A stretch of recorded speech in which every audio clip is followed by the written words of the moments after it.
Dios les bendiga. Si puede ponerse de pie y vamos a leer nada más una escritura en Habacuc. Está como 4 libros antes de Mateo. En Habacuc capítulo 3, versículo 17. Y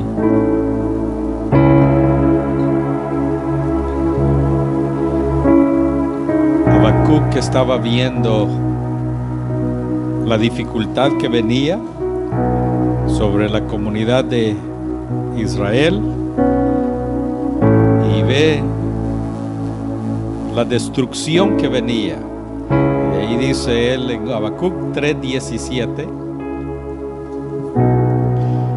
dice: aunque la higuera no florezca, ni en las vides haya frutos, aunque falte el producto del olivo y los labrados no den mantenimiento y las ovejas sean quitadas de la manajada y no hayan vacas en los corrales, con todo yo me alegraré en Jehová y me gozaré en el Dios de mi salvación.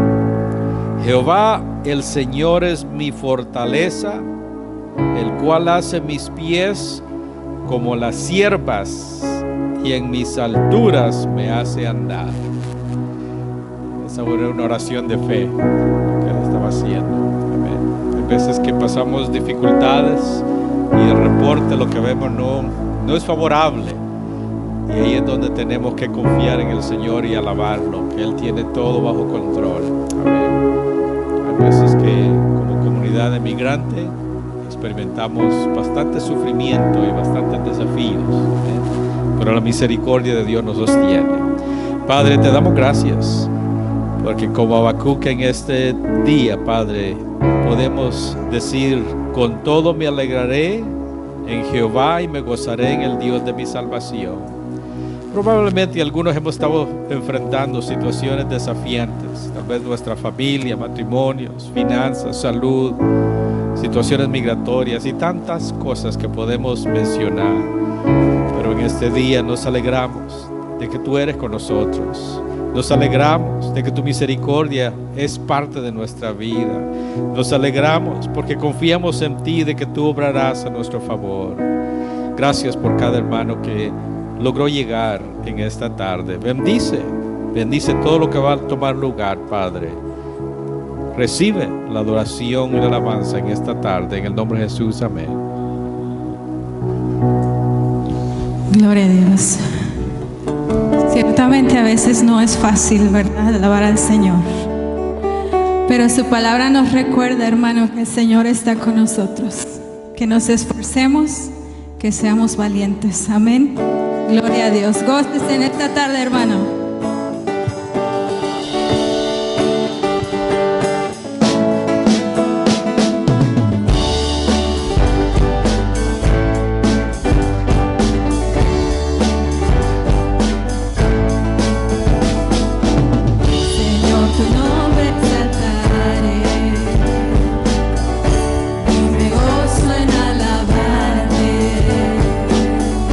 Pues mi vida eres tú.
esta tarde, Señor, te exaltamos, Padre.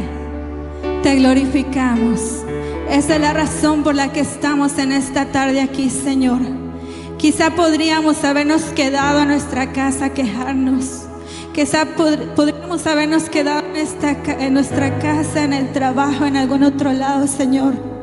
Pero escogimos estar aquí. Escogimos venir, Señor, a adorarte juntamente, Señor. Escogimos venir, Señor, a decir que solo tú eres santo, que solo tú eres digno, que solo tú mereces la gloria, la honra, la alabanza, la adoración. Y aunque todo se derrumbe, Señor, a nuestro alrededor, oh, tú sigues sentado en tu trono, con poder, con gloria, al que vive, al que reina, al que está sentado en el trono y al Cordero, sea la alabanza. Por los siglos de los siglos tú eres Dios. Aleluya. Gloria a tu nombre, Señor. Gracias. Gracias por tu amor. Gracias por tu misericordia, Señor. Gracias porque hasta aquí no nos has dejado, mi Dios. Gracias. Gracias, Señor, porque si estamos, Señor, quizá desanimados, quizá en el suelo, pero tú nos levantarás, Señor. Tú eres nuestra fuerza, Señor. Gracias, Padre. Gracias, Señor. Una vez más decimos gracias. Oh, te honramos, Señor. Te glorificamos, mi Dios. Solo tú eres digno. Tú mereces la gloria y la honra.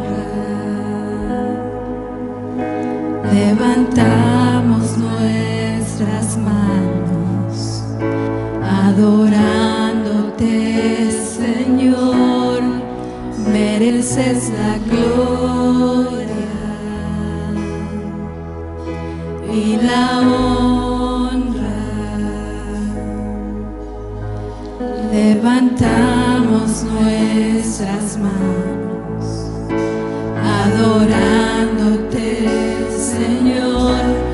Altísimo, milagroso Salvador, no hay nadie como tú. No hay nadie como tú. Altísimo, milagroso Salvador, no hay nadie como tú.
Señor, para honrarte, para glorificarte. Y venimos a decir, Señor, que solo tú eres el Dios de los milagros. Solo tú eres el que puede cambiar una situación. Solo tú eres el que puede restaurar un corazón. Solo tú eres el que puede levantar una vida, Señor. Solo tú eres, Señor. Solo tú, no hay nadie más. No hay nadie más que merezca la gloria, que merezca la honra, Señor. Y aunque el mundo no quiera, Señor, escuchar, aunque el enemigo quiera callarnos, Señor, aquí estamos para decir que tú eres santo, que tú vives, que tú reinas, que tú eres grande, que tú eres poderoso, Señor. Cristo vive, aleluya. Hay poder en la sangre de Jesús. Hay poder en la sangre de Jesús, aleluya. Gloria a Dios. Altísimo Dios, aleluya. Gloria a tu nombre, Señor. Cántelo, hermano, dígale altísimo.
Señor, no hay nadie que haga lo que tú haces, Señor.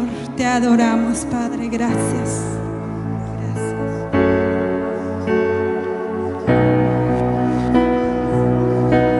Gloria a Dios. No sé si usted tiene una petición en esta tarde, cualquiera que sea su petición.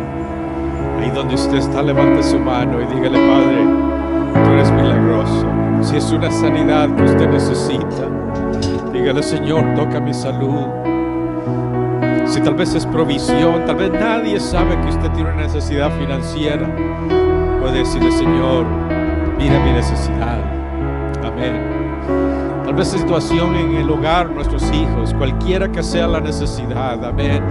Porque no, mientras cantan ellos ese canto nuevamente, dígalo: Padre, mira mi necesidad.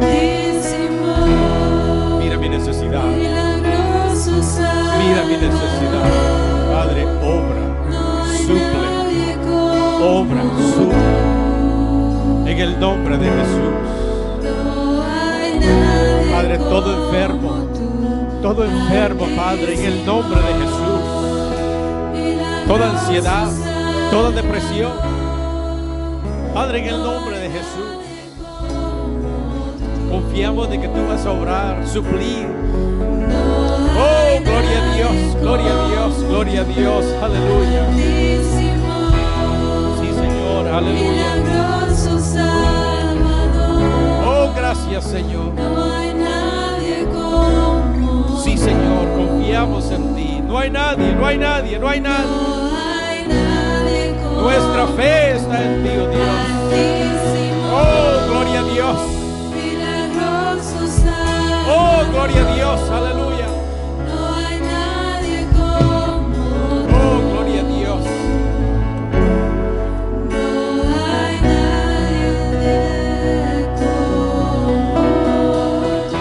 Gloria a Dios, gloria a Dios. Eso era lo que le daba la fe a Habacuc. Por eso decía él: aunque la higuera no florezca, ni en las vides haya fruto, aunque falte el producto de olivo, y los labrados no den mantenimiento, y las ovejas sean quitadas de la majada, y no hayan vacas en los corrales, con todo yo me alegraré en Jehová, y me gozaré en el Dios de mi salvación. Jehová el Señor es mi fortaleza, el cual hace mis pies como las ciervas, y en mis alturas me hará andar. Los ciervas son los venados. Yo no sé si usted ha visto venados saltar acá. Increíble, increíble. Iba entrando al freeway aquí un día, literalmente 6 pasaron por arriba de mi carro. Increíble cómo saltan. Dios nos da la fortaleza en ocasiones. Amén. Dios nos da la fortaleza porque a veces las situaciones son adversas y difíciles. Padre, te damos gracias. Gracias por tu palabra. Gracias por tu Espíritu Santo, que en esta tarde nos confirma de que tú eres nuestro refugio, tú eres nuestra torre, tú eres nuestra salvación, y no hay nadie como tú, oh Dios. Oh, gracias, gracias te damos en el nombre de Jesús, amén. Puede tomar su asiento. Vamos a recibir nuestros diezmos y ofrendas. Dios ha sido bueno, amén.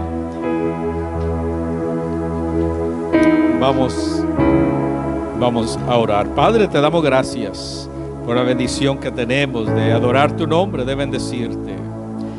Gracias por la remanente que fielmente trae sus diezmos, ofrendas, para poder servir a la comunidad, para poder tener este lugar, las puertas abiertas para adorarte y servirte. Mira cada necesidad, situaciones de vivienda, de trabajo. Padre, las ponemos en tus manos. Ya tú has contestado unas oraciones, pero hay otras pendientes de necesidades, Padre. Confiamos de que tú suplirás y proveerás en el nombre de Jesús, amén. Pueden pasar, mis hermanos, gracias. Solo quería nuevamente recordarles, este sábado vamos a tener el taller. Si por alguna razón alguien no se ha enlistado y gusta asistir, nos avisa. Creo que hay como unas 15, 16 personas que van a asistir. Gracias por su apoyo. Y si usted está interesado o no avisado, avísenos. Amén. El taller que vamos a tener de liderazgo y enseñanza este sábado. Bueno, vamos a hacerlo en la iglesia Sinaí de Holland. Necesitamos saber, la razón es porque va a haber un desayuno y lunch y ellos necesitan saber la cantidad.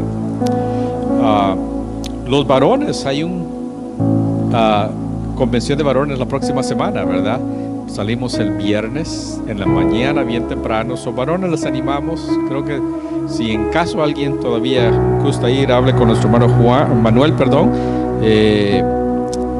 Esperamos que un buen grupo vaya. Quería mencionarles que hemos estado orando por la nietecita de nuestra hermana María Fulgencio. María Fulgencio. Una nietecita, no sé cuántos años tiene, 3, 4 años yo creo, ¿verdad? ¿4 años? Como 4 años. Le abrieron el corazón para operarla y creo que tenía unas arterias que necesitaban operar, pero me llamó hoy y dice que ya está pidiendo comida, que tiene mucha hambre, dice. Ya está muy bien y gracias. Me llamó, amén. Me llamó para agradecerle a todos los que los martes han estado acá orando por ella y diferentes hermanos que han estado orando. Gracias por sus oraciones. Amén. El hermano Manrique y hermano Roxana salieron con sus padres para New Jersey. Si no los ve hoy o el domingo, es que salieron para visitar a la familia. Creo que tenía como 10 años, varios de ellos, de no verlos o más, y entonces están allá, por eso no están acá en este día, y quería que les informaran. Algunos van a preguntarle o están al pendiente. Vamos a asistir a nuestras clases, y los niños, clases de discipulado o formación espiritual, y creo que nuestro hermano Willy va a venir a enseñar. Él lamentablemente no puede boxear, ¿verdad? Ni cocinar, ni limpiar, ¿verdad? Creo que ahora sus hijos tienen que hacer todo eso. Así es que, pero gracias por nuestro hermano y siempre su disposición. Aprecio la fidelidad de ellos a nuestra iglesia. Amén. Cuando conocí a nuestra hermana, a nuestro hermano Willie Kelly, me dijeron, nosotros somos personas fieles a la iglesia. A mí lo dijeron y dije yo, bueno, pues está bien y gracias porque han sido un buen ejemplo para nosotros. Gracias, pastor. Dios les bendiga. Si me ven con esta cosa puesta es que tuve un accidente el sábado. Mi esposa me dice, vamos a correr, corremos todos los días, pero le dije, no, vamos a usar las bicicletas que son nuevas. Y entonces dije, vamos a correr bicicleta mejor. Y era mejor que corriera en vez de correr bicicleta, porque entonces tuve el accidente en la bicicleta y tengo separado el hombro. Y hasta el martes no me dicen qué es lo que van a hacer conmigo. Pero confiamos en el Señor de que todo va a salir bien. Amén. En esta noche vamos a estar hablando de Hechos 15, del 1 al 35. Es un capítulo, para mí se me hizo difícil estudiarlo. Espero introducirlo y terminarlo bien. Amén. Vamos a orar en esta noche. Señor y Padre amado, te damos gracias. Gracias por tu amor, por tus cuidados, por tu fidelidad, oh Padre de la gloria, para con nosotros. En esta hora te pedimos, oh Dios, que tú seas en medio de este estudio bíblico, que, oh Dios, podamos abrir nuestros corazones y que esta palabra penetre, oh Dios, a nuestras vidas, a nuestros corazones y la podamos atesorar y ponerla en práctica, Padre de la gloria. Bendícenos a cada uno de nosotros en el nombre poderoso de Jesús. Amén. Qué buenos son los testimonios, ¿verdad que sí? Que estaba diciendo el pastor ayer si usted no viene los martes, se los está perdiendo esos testimonios. Así que yo les exhorto que vengan los martes, porque nos estamos gozando y estamos clamando por muchas vidas. Y sabemos que el Señor está obrando. Amén. Como hemos visto, vamos a entrar de lleno a la lección ahora. Desde el principio del libro de los Hechos, el cristianismo surgió bajo el contexto del judaísmo. Jesús era judío, sus discípulos eran judíos, y entonces lo que ellos hacían era que los sábados iban a la sinagoga a ver y hablar de la Torá, ¿no? Del Pentateuco. Entonces allí se daban sermones.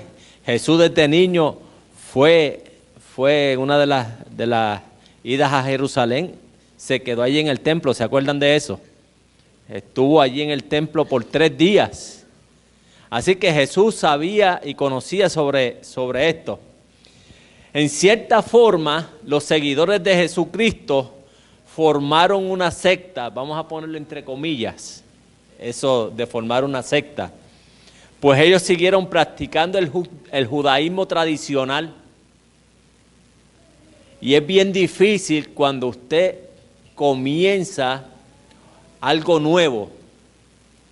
Ejemplo, estas personas venían de una tradición judía de casi 3,000 años. Y cambiarlo de la noche a la mañana con la venida de Jesús a la tierra, el nacimiento de Cristo, y luego posteriormente su ministerio y la muerte de Jesús, cambiar eso de 3,000 años es difícil, ¿verdad que sí? Hay un refrán en Puerto Rico, yo no sé si lo hacen en Latinoamérica, que dice, moro viejo, mal cristiano, porque había algo difícil, es un cambio grandísimo que tenía que suceder en la vida de las personas y más en la vida de los judíos. Otra diferencia significativa es que Jesús lo enseñó a no dejarse llevar por las tradiciones de los hombres. Y ahí era el conflicto entre Jesús, los fariseos y los seduceos. Porque los fariseos y los seduceos entendían una cosa y Jesús les estaba explicando cómo eran las situaciones que debían vivir. Jesús chocó con estos líderes religiosos de su época. Aún hoy en día hay choques entre los cristianos y los judíos en Jerusalén, por decirlo allá. ¿Por qué? Porque todavía no entienden que Jesús había llegado a la tierra, había venido. Cuando la puerta de la fe se abrió a los gentiles, surgió la duda si estos nuevos creyentes debían convertirse al judaísmo o no. Los mismos apóstoles estaban en duda. Estaban diciendo, ¿qué vamos a hacer? Por eso es que convocan a una asamblea o a un concilio para ver lo que qué decisión iban a tomar. Así que era prioritario para ellos tomar una decisión. Era prioritario para los apóstoles reunirse a tomar una decisión en cuanto a lo que iba a pasar con los gentiles. Si iban a ser judaizados o no lo iban a hacer. Entonces, las preguntas que nos debemos o se hacían quizás ellos eran las siguientes. ¿Debían esperar que los creyentes gentiles se convirtieran al judaísmo, sí o no? Y la segunda, ¿de qué dependía la salvación? ¿De la afiliación de la religión judía y el cumplimiento de la ley o bastaba solo la fe en Jesucristo? Estas preguntas van a surgir la contestación mientras estudiemos el capítulo en la noche de hoy. Hechos 15, 1 y 2 dice lo siguiente. Entonces, algunos que venían de Judea enseñaban a los hermanos, si no os circuncidáis conforme al rito de Moisés, no podéis ser salvos. Como Pablo y Bernabé tuvieron una discusión y contienda no pequeña, se dispuso que subieran Pablo y Bernabé a Jerusalén y algunos otros de ellos a los apóstoles y ancianos para tratar esta cuestión. Así que la cuestión de los gentiles, si se judaizaban o no, era prioritario para la iglesia. Y tenían que subir a Jerusalén para poder trabajar con ellos. ¿Por qué Pablo y Bernabé van? Porque ellos precisamente habían tenido una discusión, ¿se acuerdan en los versículos anteriores? Con relación a esto. Así que ellos tenían una experiencia vivida y iban a dar su opinión a este concilio. ¿Estamos? Pablo y Bernabé habían visto que el Señor estaba haciendo grandes cosas en la vida de los gentiles. Muchas cosas. Eso lo vimos anteriormente. No solo en Antioquía, sino en Chipre y Asia Menor. Y mientras venían de allá hacia Jerusalén, otras grandes cosas estaban aconteciendo. Seguían aconteciendo. Ellos iban caminando, predicando la palabra hasta llegar a Jerusalén y estaban aconteciendo grandes cosas en ese momento. Hechos 15:3 dice lo siguiente. Ellos, pues habiendo sido encaminados por la iglesia, pasaron por Fenicia y Samaria, contando la conversión de los gentiles y causaban gran gozo a todos los hermanos. Como vemos anteriormente, yo creo que ese estudio lo di yo cuando hace varias semanas atrás, Pedro también había recibido una revelación aceptando a los gentiles en una visión en la azotea. ¿Se acuerdan de eso? Que bajó el manto y lo volvieron a subir, bajó el manto nuevamente por 3 ocasiones y el Señor le dijo, Pedro, come. Y ahí fue cuando él le dice, no, Señor, ni una cosa inmunda ha entrado en mi boca. ¿Se acuerdan de eso, no?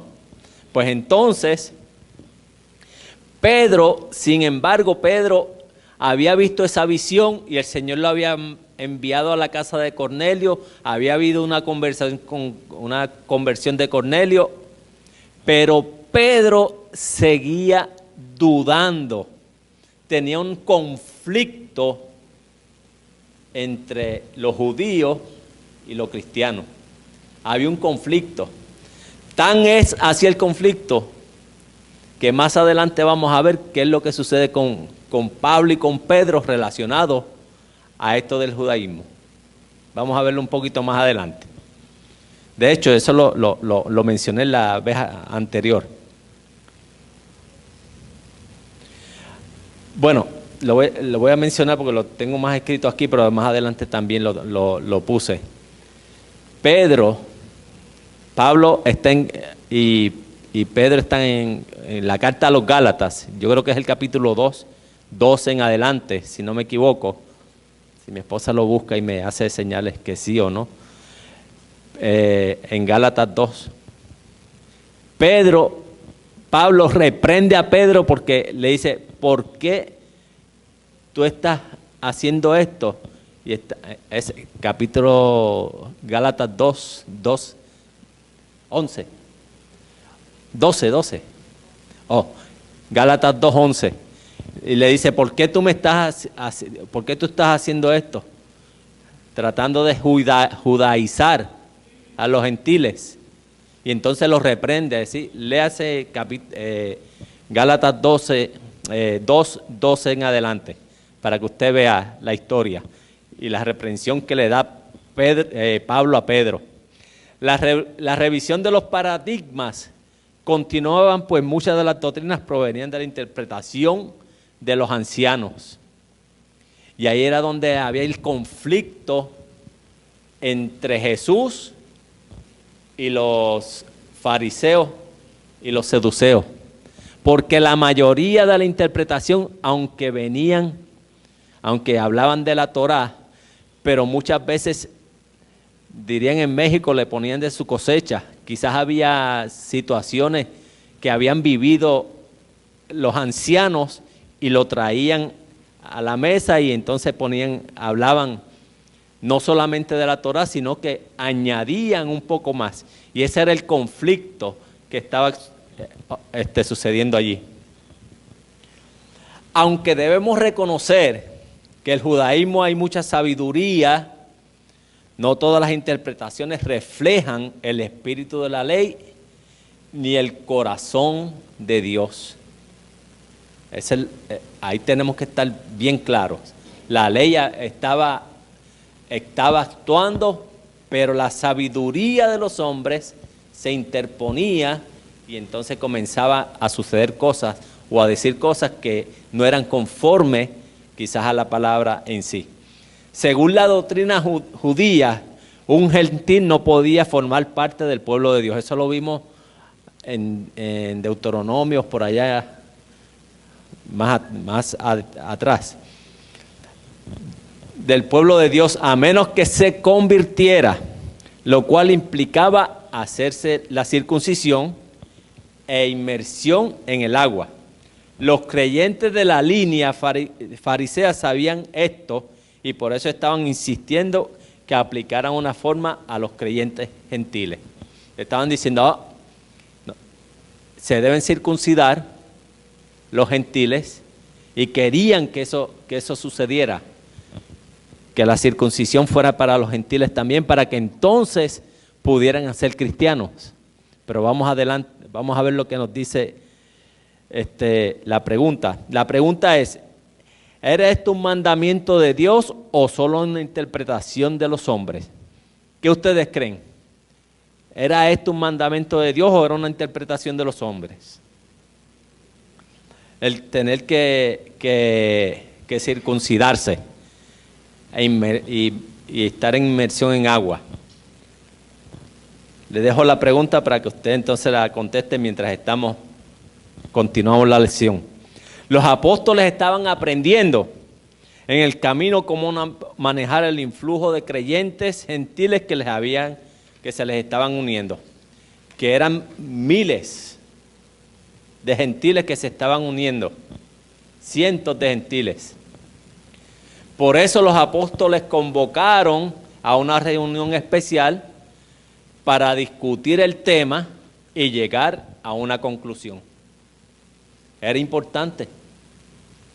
Era tan importante porque, imagínense si eso hubiera continuado así, estuviéramos practicando algo diferente en el día de hoy, si ellos no toman una decisión en este concilio. El concilio de Jerusalén. La mayoría de los apóstoles vivían en Jerusalén. Y allí fue donde convocaron a la reunión especial. Era una reunión especial para tratar el tema de los creyentes gentiles. Solo debían esperar la llegada de Pablo y Bernabé, que venían desde Antioquía.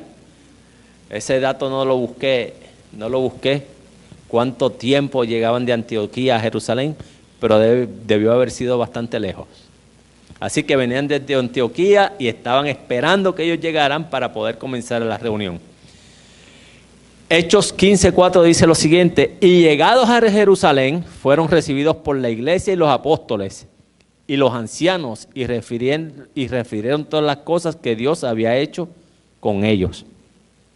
Pablo y Bernabé compartieron todos los milagros que habían presenciado y les contaron cómo los gentiles se habían unido a ellos.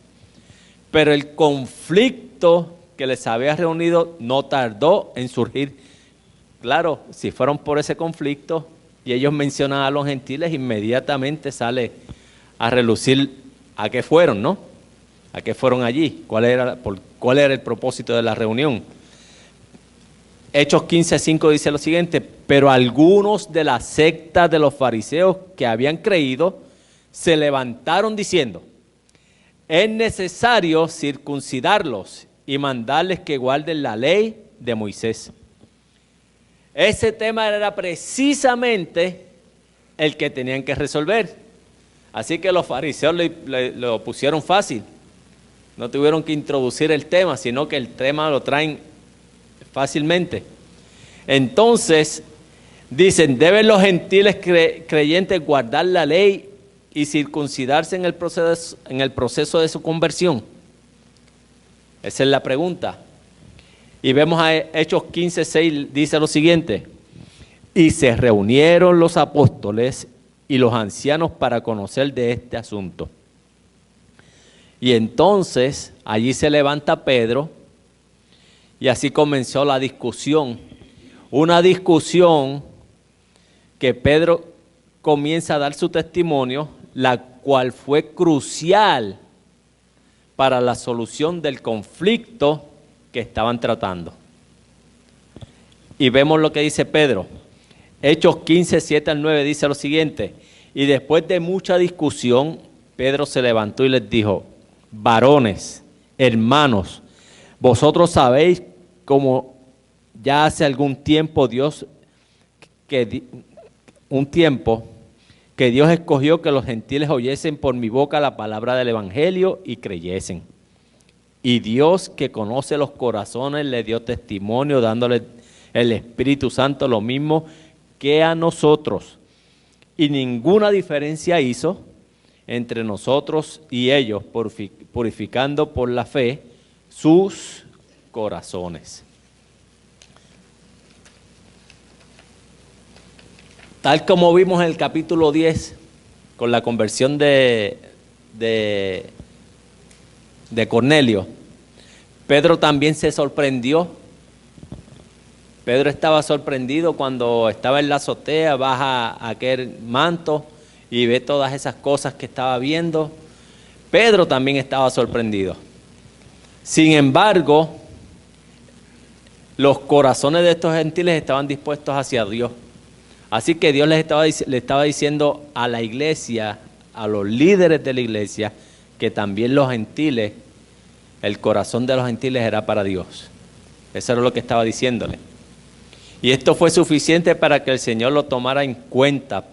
Pedro explicó que la salvación no viene por cumplimiento perfecto de la ley, sino por la fe en Jesucristo. Y eso lo vamos a ver más adelante, mucho más explicado a través de lo que dice Pablo con relación a eso. Cuando los fariseos hablaban de la ley, no solo se referían a la Torá escrita, que conocemos como Pentateuco, sino que Pentateuco, es decir, los primeros 5 libros de la Biblia: Génesis, Éxodo, Levítico, Número y Deuteronomio. Ellos también estaban contemplando la ley oral. Y hay una diferencia en lo que está escrito y lo que usted dice. Esa hay una gran diferencia. Leyendas, interpretaciones y tradiciones de los ancianos a través de la historia. Imagínense 3000 años y toda esa historia, los 5 libros, más toda esa historia que iba pasando de generación en generación en generación. Pues claro, como cualquier historia o cualquier leyenda, siempre le van a añadir un poquito. ¿Verdad que sí? Siempre se le añade un poco o se le quita, cualquiera de las dos. Si usted coge una leyenda de esas que hay en nuestros países, siempre, voy a hablar de esto, quizás no es relevante, pero para tener un ejemplo, hablan de la Llorona, que si la Llorona, pues mire, en Puerto Rico la Llorona es una cosa, en México la Llorona es otra, en Ecuador yo estoy seguro que la Llorona es otra cosa. Pues ese tipo de leyenda va pasando de generación en generación y cuando viene nuestra generación, quizás mi abuela la contaba de una forma y yo la cuento de otra. Eso es lo que estaba pasando aquí. Esas tradiciones e interpretaciones eran diferentes, las cuales estaban complejas, que solo los expertos la conocían. Imagínense, la ley oral es compleja, la ley escrita es compleja. Imagínate la ley oral, lo que se va hablando generación por generación, mucho más complejo, porque solamente los eruditos la conocían. Los que siempre estaban ahí, los que siempre estaban en la ley, los religiosos. Pedro argumentaba por qué iban a exigir eso de los gentiles creyentes. Argumenta por qué. ¿Por qué tenemos que exigirle a los gentiles que aceptan a Jesús circuncidarse? Pero vamos a ver lo que sucede. Hechos 15, 10 al 11 dice lo siguiente: ahora pues, ¿por qué tentáis a Dios poniendo sobre la cerviz de los discípulos un yugo que ni nuestros padres ni nosotros hemos podido llevar? Antes creemos que por la gracia del Señor Jesús seremos salvos, de igual modo que ellos. Estas palabras de Pedro resumen la respuesta a la pregunta que hice anteriormente, la primera pregunta. ¿Tienen los gentiles creyentes que circuncidarse para considerarse salvos? Y la respuesta es: la salvación viene por la fe y por la gracia, no por el cumplimiento de la ley. Esto aplica a los judíos y a los gentiles. Pero vamos a ver lo que dice Pablo, que va mucho más allá. Dice lo siguiente, pero Pablo da una explicación más concisa sobre este tema. Y dice así, Romanos 3, 9 al 31, si lo quiere buscar para que lo leamos juntos. Romanos 3, 9 al 31, no lo voy a leer completo, solamente voy a leer los primeros versículos, del 9 al 18, son cortos. Dice lo siguiente, ¿qué pues? ¿Somos nosotros mejores que ellos? Refiriéndose a los judíos versus los gentiles. En ninguna manera, pues ya hemos acusado a los judíos y a gentiles que todos están bajo pecado.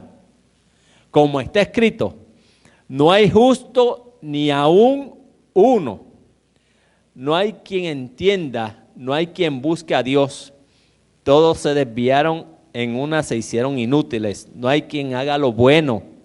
No hay ni siquiera uno. Sepulcro abierto es su garganta.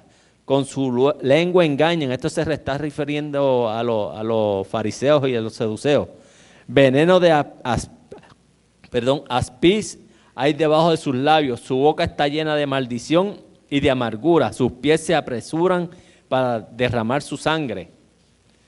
quebranto y desenvoltura hay en sus caminos, y no conocieron camino de paz. No hay temor de Dios delante de sus ojos. Pablo argumenta que los judíos criticaban a los gentiles de no vivir según el orden de Dios.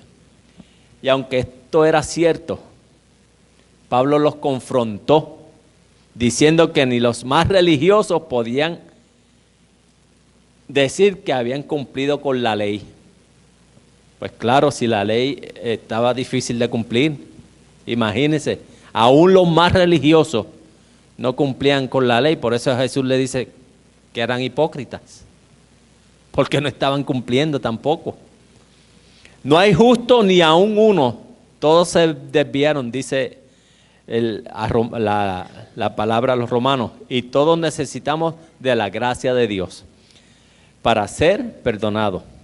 Romanos 3, 19 y 20 dice lo siguiente: pero sabemos que todo lo que la ley dice, lo dice a los que están bajo la ley, para que toda boca se cierre y todo el mundo quede bajo el juicio de Dios, ya que por las obras de la ley ningún ser humano será justificado delante de él, porque por medio de la ley es el conocimiento del pecado. Eso lo tenemos claro, ¿no? Amén. Si todos han pecado, ¿cómo podemos salvarnos?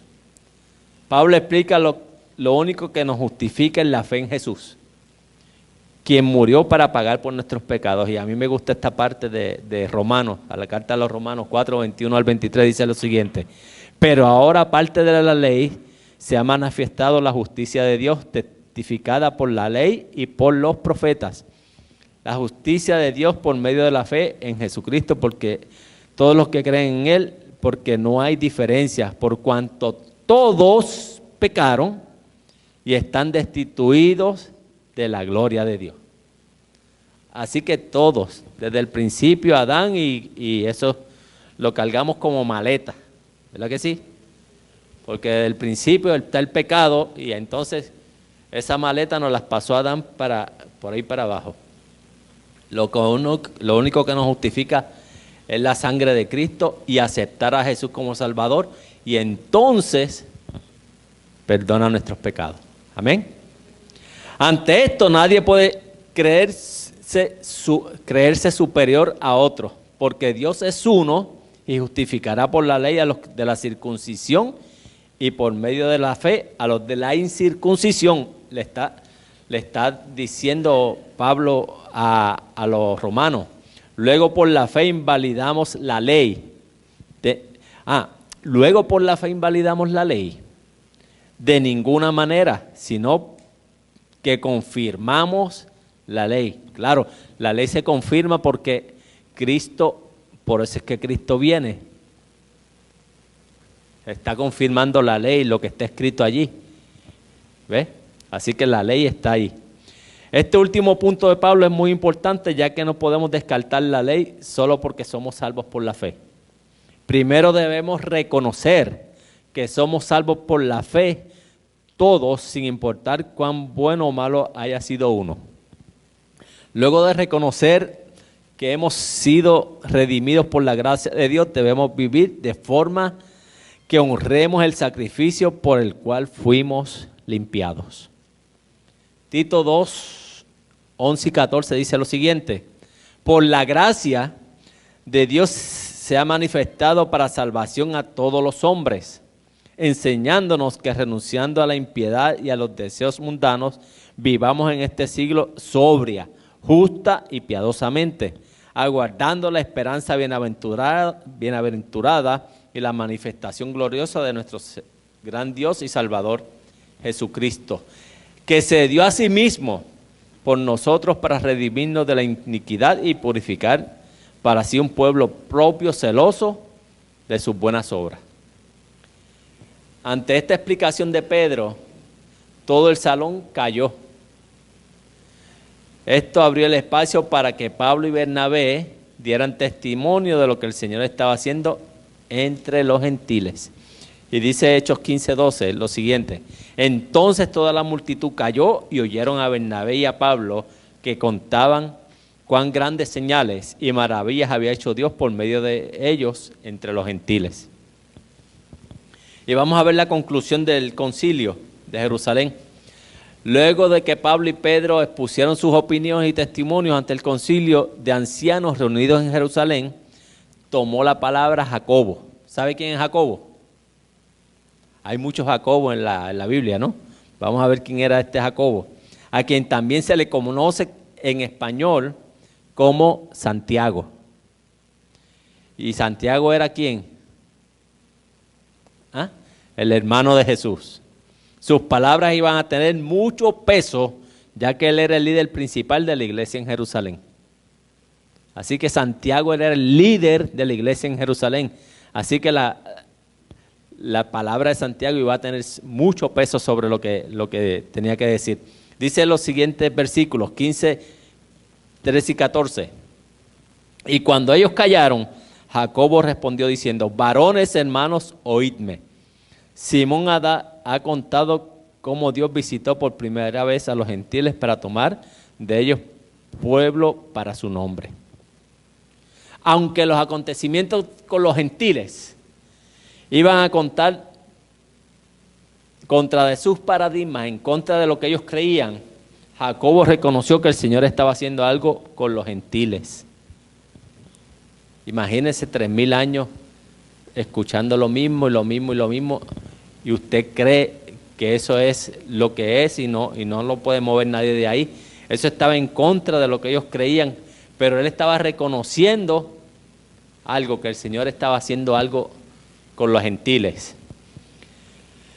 No solo eso, sino que reconoció que lo que estaba aconteciendo era el cumplimiento de lo que profetizó en las Escrituras. Tal vez no se habían entendido antes, pero ahora se estaba entendiendo y haciendo evidente. Hechos 15 y 18 dice lo siguiente: y en esto concuerda la palabra de los profetas, como está escrito: después de esto volveré y reedificaré el tabernáculo de David, que está caído, y repararé sus ruinas, y lo volveré a levantar, para que el resto de los hombres busque al Señor, y todos los gentiles sobre los cuales es invocado mi nombre, dice el Señor, que es de conocer todo lo que desde los tiempos antiguos, desde los tiempos antiguos. Jacobo dio su opinión, no personal, sino basada en la Escritura. Así que se trajo lo que dijo el profeta Amós, y dice lo siguiente: en aquel día yo levantaré el tabernáculo caído, lo que hablamos anteriormente, de David, y cerraré sus portillos, y levantaré sus ruinas, y lo edificaré como el tiempo pasado, para que aquellos sobre los cuales es invocado mi nombre posean el resto de Edom y todas las naciones, dice Jehová, que hace esto. ¿Cuál es el tabernáculo caído de David? Dígame cuál es el tabernáculo caído de David. El tabernáculo caído de David es el reino de David. El último que estuvo en el reinado de David fue Salomón. Aunque luego sus hijos estuvieron, pero Salomón fue el último, porque después se dividió el reino. Y cuando un reino se divide, usted no puede decir que había un Reino Unido, ¿verdad que sí? Se dividió, 12 tribus para un lado y 2 para el otro. Así que el tabernáculo de David va a ser restaurado por Cristo cuando regrese a la tierra. Cuando venga la segunda venida de Cristo, ¿quién es el que va a reinar? Cristo, ¿no? ¿Y de dónde viene Cristo? De la descendencia de David. Así que el tabernáculo de David va a ser restaurado cuando Cristo venga y establezca su reino en la tierra. Amén. Amós vivió en las tribus, con las 10 tribus del norte, que se apartaron de Judá y de la tribu de Benjamín. Así que la profecía esta de Amós está próxima a cumplirse. Cristo viene a la tierra. Bueno, pasa el rapto, 7 años y Cristo reina. Así es lo que dice la Biblia, ¿no? Amén. Y la conclusión de Jacob es la siguiente. Al final de todo argumento, Jacob llegó a la siguiente conclusión. Hechos 15, 19 y 20 dice lo siguiente. Por lo cual yo juzgo que no se inquiete a los gentiles que se conviertan a Dios, sino que se les escriba que se aparte de las contaminaciones de ídolos, de fornicación, de ahogado de sangre, porque Moisés desde tiempos antiguos tiene en cada ciudad quien le predique en las sinagogas, donde es leído cada día de reposo. Él les estaba diciendo, ¿saben qué? Vamos a aceptarlos a los gentiles y que sigan estas reglas. Recuerden que los gentiles, cuando habla de ahogados, habla de que si ahorcaban un animal, lo ahorcaban para que la sangre, para que la sangre no saliera del animal. Y entonces la sangre estuviera un poco más blanda cuando la cocinaban. Pero eso, bajo la ley de Moisés, bajo la ley, no era permitido. Por eso es que les está diciendo, no, si van a hacer esto, tienen que hacerlo de esta forma. La conclusión del Concilio de Jerusalén fue la siguiente: la salvación es por la fe y no por obras, tanto para judíos como para gentiles. Con esto no quiere decir que los creyentes pueden vivir como quieran. Pues es claro que Dios espera que su pueblo sea santo como Él es santo. Pero para ingresar al reino de Dios no se requiere que la circuncisión, no se requiere de la circuncisión ni el perfecto cumplimiento de la ley. No se requiere de eso. Porque en este caso nadie entraría. Imagínense. Jesús pagó el precio de nuestra entrada al reino. Y ya estando adentro, los creyentes deben de vivir según el orden del reino. Yo tenía un pastor que decía que tenemos que vivir y que la iglesia tiene que ser lo más semejante al reino de los cielos. Lo más semejante. Imagínense, es difícil, pero no es imposible estar casi semejante al reino de los cielos. Por eso Jacob pide a los líderes que instruyan a los creyentes gentiles en lo básico y luego aprenderán el resto cuando se expongan a la lectura de la palabra. ¿Qué es lo que pasa cuando alguien se convierte? Viene de la calle o del pecado, se convierte y entonces comienza un proceso en la vida de la persona. Y entonces comienza a convencerse de que hay unas cosas que debe cambiar en su vida y el Espíritu Santo comienza a trabajar en él y ahí comienza la persona a cambiar. Por eso usted dice, aquel que vi aquel día era fulano de tal. No, pero si ese hombre era malísimo, ese hombre esto, lo otro. Pero se convirtió y el Espíritu Santo comenzó a trabajar en esa vida. ¿Ves? Eso es lo que le está diciendo Jacob al resto del concilio. Como enseñanza básica, para ir terminando, los líderes debían asegurarse de instruir a los gentiles a abstenerse de varias cosas que eran comunes en aquel tiempo. La contaminación a ídolos. La contaminación a ídolos era que se postraban ante ídolos o le ponían comida a los ídolos. Eso es casi en Arabia pasa eso todavía. En México pasa. Cuando hacen los altares a los muertos, ahí le ponen pan. Déjame ponerle este tamalito, porque este era lo que comía. Déjeme ponerle este pulque, déjeme ponerle este tequilita.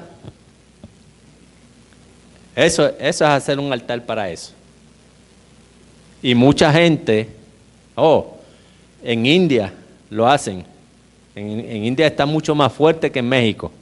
Pues en México lo hacen en una semana, pero en India eso es todos los días. Todos los días, haciéndole altares a sus dioses, a sus muertos.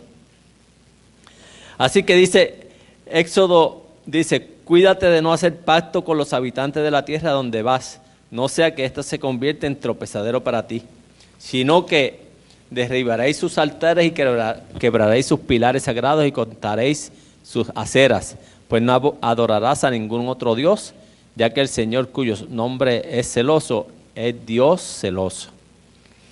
También la habla de la inmoralidad sexual. 1 Corintios, voy a cortar bastante en esto. Huir de la fornicación, todos los demás pecados que un hombre comete están fuera del cuerpo, pero el fornicario peca contra su propio cuerpo. Luego dice, no beber sangre, ni comer carne con sangre. No debían comer carne con sangre que provenía de animales que fueran ahogados o ahorcados, porque entonces la sangre se quedaba ahí. Cuando usted mata una gallina, le corta el pescuezo y luego lo corta para que bote la sangre. ¿Verdad que sí? Allá el hermano se ríe porque parece que mataba muchas gallinas allá. Yo le puedo decir de eso porque mi papá tenía un negocio y maté millones de gallinas y pollos. Así que le tenía que cortar el cuello para que se vaciara la sangre. Pero había gente en mi barrio que le torcía el cuello para que esa sangre se quedara adentro y comérsela. Eso era así. Así que dice, la hacían así para que la sangre se quedara en la carne y así fuera más suave cuando se cocinaba. Pero Dios lo prohibió por lo que significa la sangre.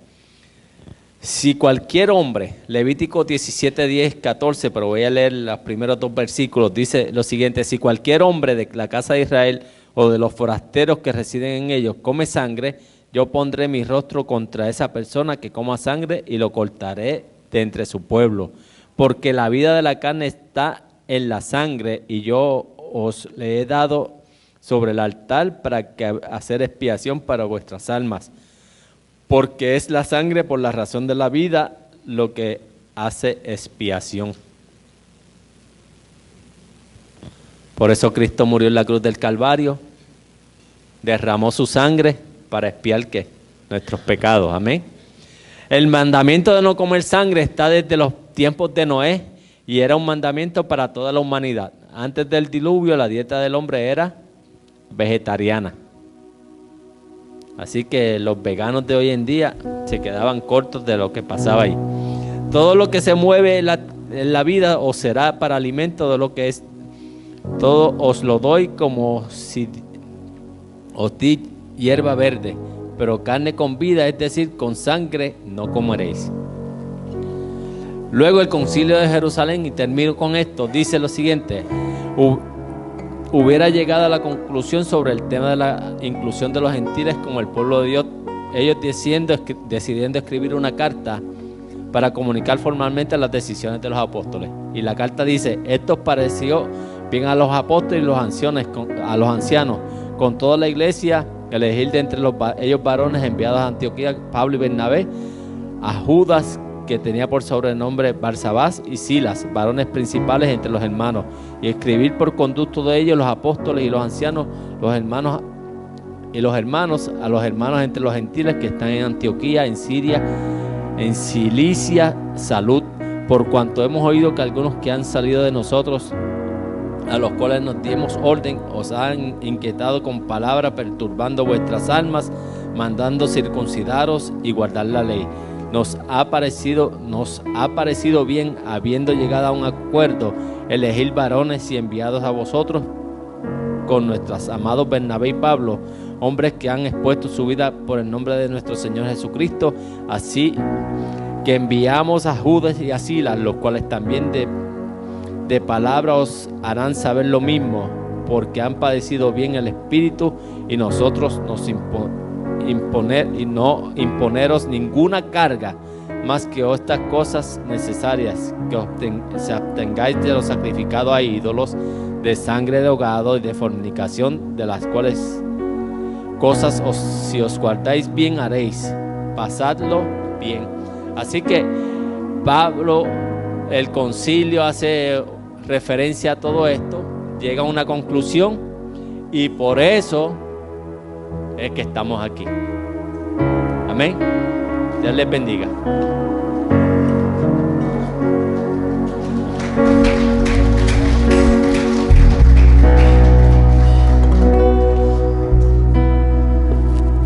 Gloria a Dios. Le invitamos a que se ponga en pie, hermano.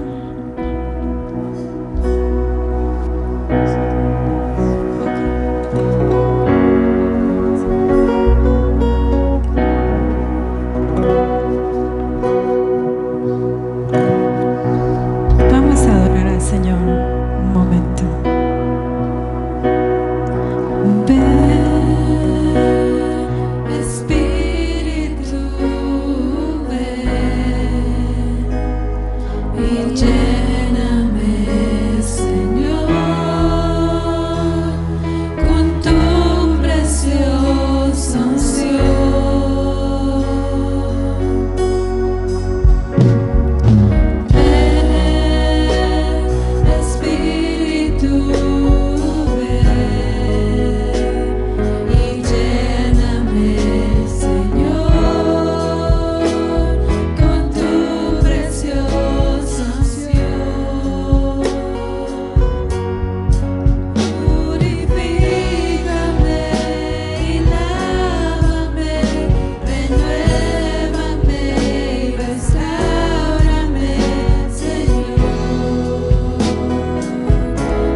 Queremos conocerte, Señor. Ayúdanos a guardarla y a atesorarla en nuestro corazón, Señor.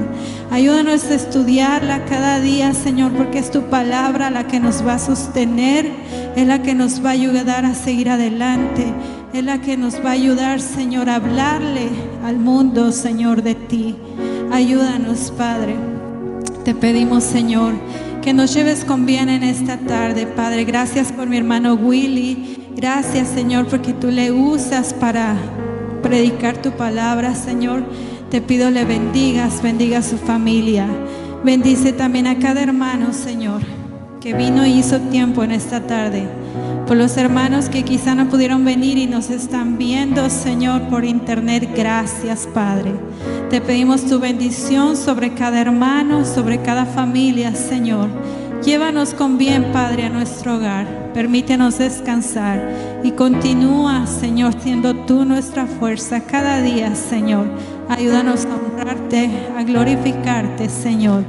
Gracias, Padre. A ti la honra, a ti la gloria, mi Dios, por los siglos de los siglos. Amén. Dios les bendiga.